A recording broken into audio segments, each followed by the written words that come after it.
Joining us now is Dr. KJELL Nordstrom, co-author of the bestsellers Funky Business and Karaoke Capitalism. KJELL, welcome. Thank you. Good to be here. You know, there have been a lot of people who have talked about the fact that America's influence in the world is probably in decline. You know, all the great empires eventually all go away. And there are some people who are saying, well, especially this current economic crisis is an indication that America's influence is about to go away.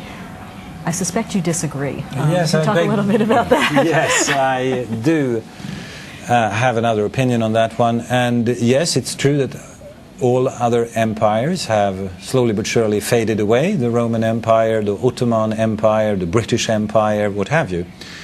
They all have something in common, and that is right before they went down, they closed themselves to the rest of the world. The Roman Empire was built on the principle that anyone could become a Roman as long as you were willing to follow the Roman laws and the Roman institutions and go along with them. But the moment you stop the inflow of talented people already at that time from the rest of the world, Rome went into stagnation. And this is a conflict for any empire, you know, to keep itself open, or should we close ourselves to the rest of the world? It's very tempting to do that, and you feel threatened by the rest of the world. But the moment you do that, you also stop the inflow of gifted young men and women that come to your universities and companies and make their contributions. And the US is, of course, extreme in this sense that so many of the fantastic contributions you have made in many areas are made by people that are first-generation immigrants, that came with their ideas, that came with their drive, and that were willing to share the ideas and ideals of the United States of America. If you stop that inflow, of course it has massive implications for Stanford or Microsoft or what have you, because they are so important. And I would say what has changed since the Roman Empire is that this is even more important today than it was at that time, the inflow. So do you see that inflow continuing in the U.S. In the next few years, or do you think we're at a point now where America's going to say we're shutting down? Well, we were at that point, I would say, under the former administration. We all know that, Department of Homeland Security and what have you, and I think the signals from Washington at present is something completely different. I mean, you used to be so welcoming over there, and all of a sudden you were not. We shut the doors. We shut the doors. But I think it's opening it again. I'm very hopeful on that one. Well, speaking of the rest of the world, we have some countries now like China, India, and Brazil who are all sort of either have become world players in terms of the economy or are on their way to becoming world players.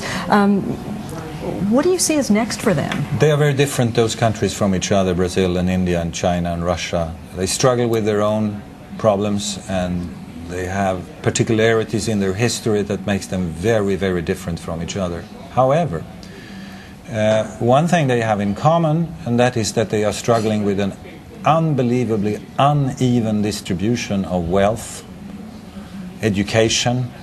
It's pre-1950 in certain areas of Russia and China. They hardly know Mao is dead. It's very extreme, very, very extreme in the countryside. We tend to forget that, and we are talking about numbers that are staggering. I mean, it's 600 to 900 million people-ish in the Chinese countryside. That's 3 times the size of the United States, living under awful conditions, basically, with limited access to information and what have you.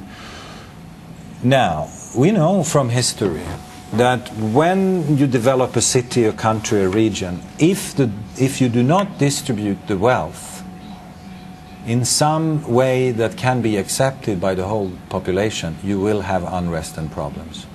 This was actually the initiation of how the Russian Revolution began. This created, in a way, Hitler in Germany with 25–29% unemployment at the time. I mean, we shouldn't forget that he was actually voted democratically and elected by the German people. This means that there are great challenges in those countries to hold the countries together and to develop them in such a way that it is acceptable for the population, the whole population of China.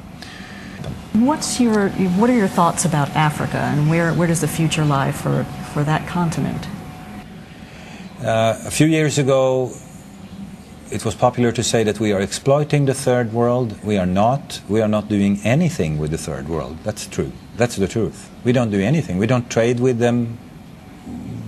We don't visit them. I mean, there are a couple of countries there that you don't see anything Is it a matter of economics or a matter of politics that we're not doing those things? It's a matter of massive institutional failure in the case of Africa. There are no institutions in most of those countries that function properly, and you cannot start economic and political development without an institutional framework. Africa is very extreme in that sense because many of the countries are artificially created by the colonial powers, France, Portugal, the UK, and they have nothing to do with the tribal boundaries and the spirit that might hold an area or a region or a country together. As you know, they are war-torn, and it's civil wars in many cases. It's not wars with other countries, it's within the country, because they are artificial. So is there any way to change that situation? Can it come from outside of Africa, or does it need to happen within Africa itself? It needs to happen within Africa itself, but number one, we can trade with them and accept the terms of trade rather than impose levies and what have you on their exports. Number two is to provide education. Massive amounts of education for as many people as possible. Number three, this thing with micro-lending, with a little bit of adaptation, it should be possible to transfer that idea also into the African context, and it has made a lot of change in the case of Bangladesh. So there are a couple of things we can do. I'm quite hopeful. Actually, Africa slowly is moving forward. That science and technology also becomes necessary for creating a competitive company, but not sufficient. Science is not enough. You have to add something to science. iPod is a very old technology, actually. It's a German technology from the beginning, originally, from Fraunhofer Institute in Berlin. It's 16 years, almost 20 years old, the technology. But Apple was able to add something to that technology. The size, the design, functionality.